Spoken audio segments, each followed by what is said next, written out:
ساتھ جاری و ساری ہے۔ یہاں معاشرے میں اب یہ سلسلہ شروع ہو گیا ہے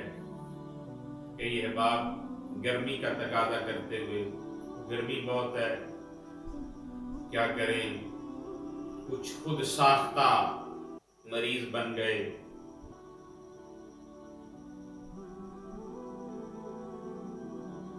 کسی معاملات میں مبتلا ہو گئے۔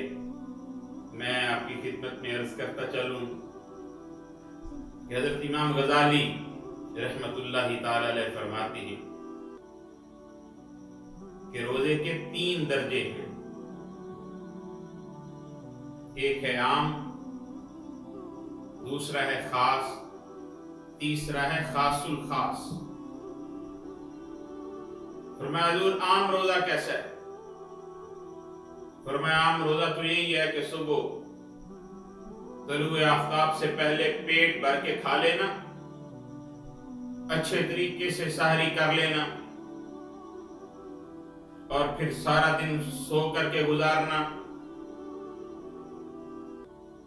اور باقی فرائض سے بالائے طاق ہو کر کے شرمگاہ کے تقاضوں سے پرہیز کرنا، باقی جھوٹ بولی جانا، غیبت کیے جانا، دھوکہ دہی میں مشغول ہونا،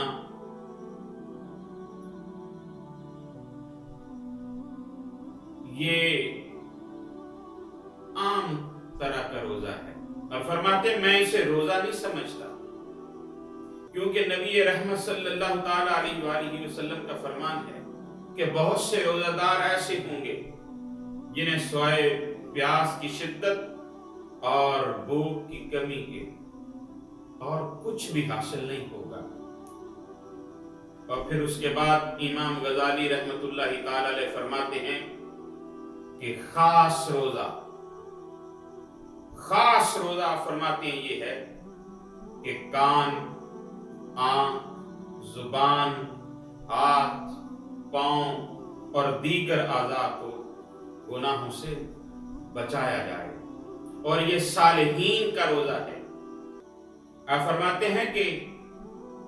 آنکھ کا روزہ کیا ہے؟ آنکھ کو ہر مذموم و مکروہ اور اللہ تعالیٰ کی یاد سے غافل کرنے والی چیز سے بچایا جائے، جیسا کہ نبی پاک صلی اللہ تعالیٰ علیہ وسلم نے ارشاد فرمایا کہ نظر شیطان کے تیروں میں سے ایک زہر میں بجھا ہوا تیر ہے، پس جس نے اللہ تعالیٰ کے خوف سے نظر بد کو ترک کر دیا، اللہ تعالیٰ اس کو ایسا ایمان نصیب فرمائے گا کہ اس کی حلاوت یعنی شرینی اپنے دل میں محسوس کرے گا۔ اس کے بعد فرمایا زبان کا روزہ۔ زبان کا روزہ یہ ہے کہ بیہودہ گوئی، جھوٹ، غیبت، چغلی، جھوٹی قسم، لڑائی جھگڑے سے اسے محفوظ رکھے اور اسے خاموشی کا پابند بنائے، اور پھر قرآن کی تلاوت زبان پہ جاری رکھے، پھر نبی پاک صلی اللہ تعالی علیہ وآلہ وسلم کی ذات پہ درود جاری رکھے، یہ مشغلہ بنا لے کہ کبھی قرآن کی تلاوت کرے، کبھی میرے نبی کی ذات پہ درود پڑھے، کبھی اسی زبان سے آقا کریم صلی اللہ تعالی علیہ وآلہ وسلم کی احادیث بیان کرے، کبھی جناب پند و نصائح ہوں، اچھی اچھی باتیں اپنی زبان سے بیان کرے، کوئی بری بات زبان پہ نہ لائے جو اللہ اور اس کے رسول کو پسند نہ ہو۔ اس کے بعد امام غزالی فرماتے ہیں کہ جس طرح زبان، آنکھ اور جسم کے باقی اعضاء کے روزے ہیں، اس میں ہاتھ ہے، پاؤں ہے، ان کو حرام اور مکروہ کاموں سے محفوظ رکھے،